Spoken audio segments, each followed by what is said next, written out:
You are now tuned into the network, who is looking very bummy right now because he ain't got no barber. This is the YouTube channel that takes complex networking topics and dumbs it down to a more simple language. Today's topic is SSID. It's a subsection in the CCNA exam, which is Describe Wireless Principles. Exam code is 200-301. We're not going to go over the exam blueprint. We're just going to do a real quick video on what SSIDs are. I could probably sum this video up in about 5 seconds and tell you what an SSID is, right? It's basically just the network name. Like, you know how you on your cell phone and you're looking for the Wi-Fi. Hey, what's your Wi-Fi code, right? Or what's your Wi-Fi, right? The name of the network is basically the SSID. Let's go ahead and take a look at the official definition though. SSID stands for Service Set Identifier. This is the name that is assigned to a Wi-Fi or wireless network. All devices in the network must use the case-sensitive name to communicate over Wi-Fi, which is a text string up to 32 bytes long. So remember, this is Windows 7 right here.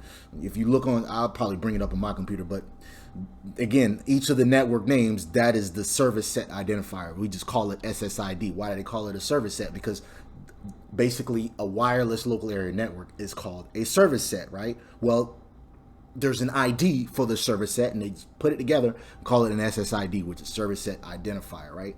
So let me give you another. So like this, for example, right here, Starbucks Wi-Fi, right? This is the service set. That network is the service set. Well, this is the service set identifier. Starbucks space Wi-Fi. You can put up to 32 characters in the network name. Again, it's 32 bytes long. Let's look at a couple fun facts though about SSIDs. You didn't think I'd be able to break this down even further, right? Well, there's a lot of things we need to know about an SSID if we want to pass this exam, right? Maybe you may just get 1 or 2 questions on the exam, but that one question could cause you to pass or fail, right? But anyways, out the box, wireless routers and access points have a default SSID. So it could be the manufacturer's name, such as Linksys, Netgear, or simply default. I'll give you an example real quick.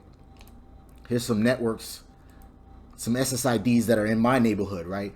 This is my cell phone right here that I'm connected to.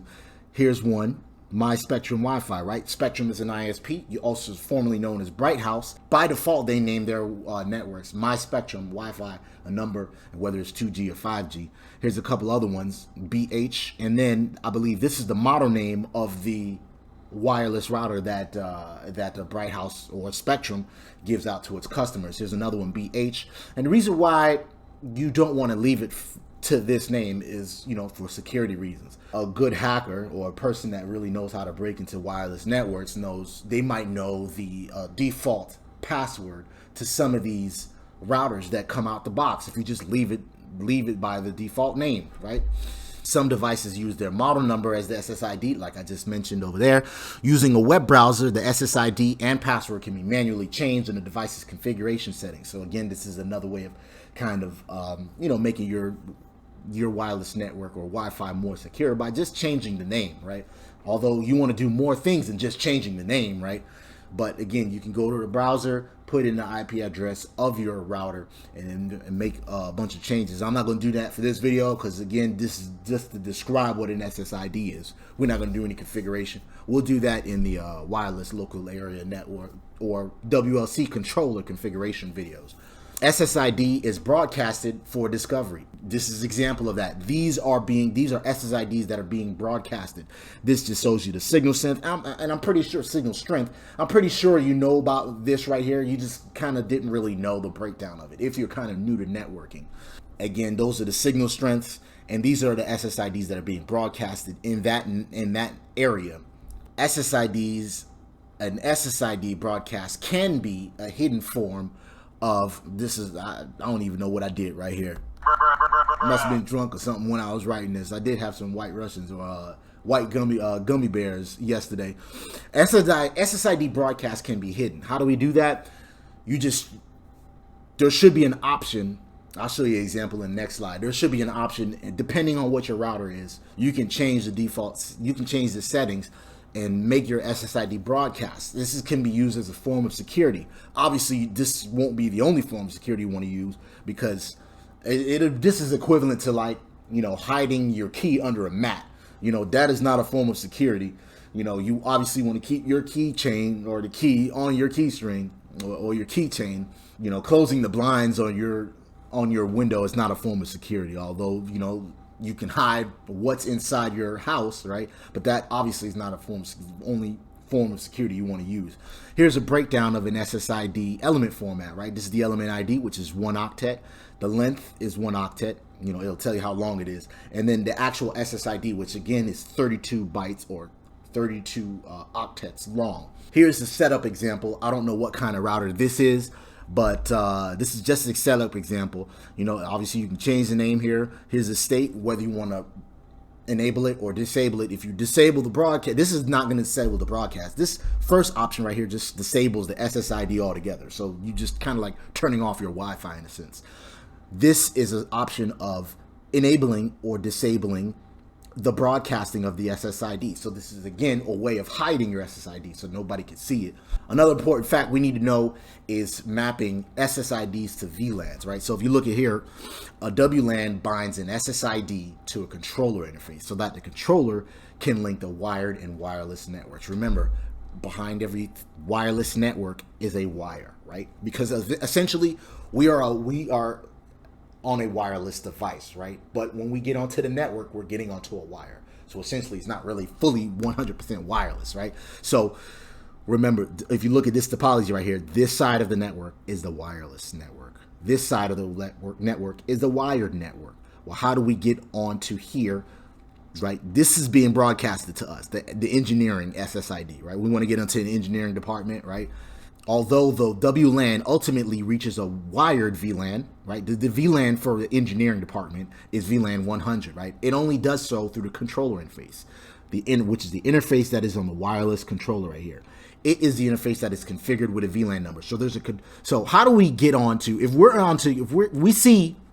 a user right here, we see the SSID being broadcasted to us. It says engineering, we get the IP address, or this is the network for the SSID for engineering, right? Well, how do we get to VLAN 100? Essentially, we do it through getting to the CAPWAP through the CAPWAP tunnel. Essentially, there's a switch right here too. I know there's a cloud there, but there's really, this AP is connected through an access. This is an access port, which is connected to the switch, but we don't go through the switch like that. If we get onto VLANs, we go through the CAPWAP tunnel that's delivered to us. Then there's a controller interface that essentially takes us to VLAN 100. So this is one fact you need to remember. SSIDs are mapped to VLANs through a controller interface that is on the wireless controller. Notice right here it says WLAN. So this is the wireless local area network. This is wireless. And to get onto the layer 2 VLAN or wired VLAN, or VLAN 100, there's a controller interface that is on this wireless controller that takes us to VLAN 100. Notice, look, this is the network, right? 192.168.199.0. That's the network. But to get on the VLAN 100, this is the SVI or controller interface, 192.168.199.199, that takes us to VLAN 100. And that's how the SSIDs are mapped to VLANs. Here's another example of SSIDs to VLANs. This box right here is the actual controller. We're the wireless client that gets onto the wireless network, right? We see the SSID, the name right here, right? We could put, engineering or Starbucks or McDonald's or whatever the case may be, right?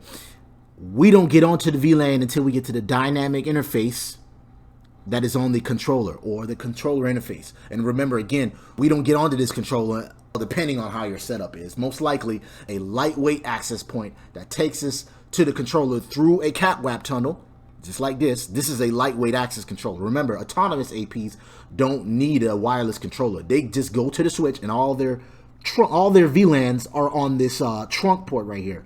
But in this setup, this is an access port to get to the VLANs. All the VLANs are delivered to us through the CAPWAP tunnel, and then we get on to the VLAN through the controller interface right over here. So we get onto the dynamic interface that is on this controller, right? This box right here is the controller that has all the VLANs and stuff, right? And then we get delivered through the trunk, eventually right here.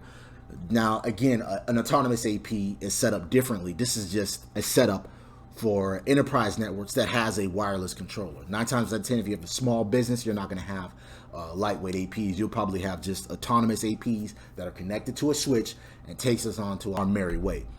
We're not going to do any hands-on today. Again, this is just a quick rundown of what SSIDs are, how SSIDs, fun facts we need to remember is that SSIDs are 32 bytes long. You can enable it or disable it. You can hide it, but essentially you can still get onto it by knowing, you need to at least know the network name. You need to know the password to get onto the network, and then you need to know the type of encryption it is, whether it's WPA2 or WEP, God forbid you said it that way, or WPA2 Enterprise, right? So those are the three things you need to know. I forgot to mention that in this video.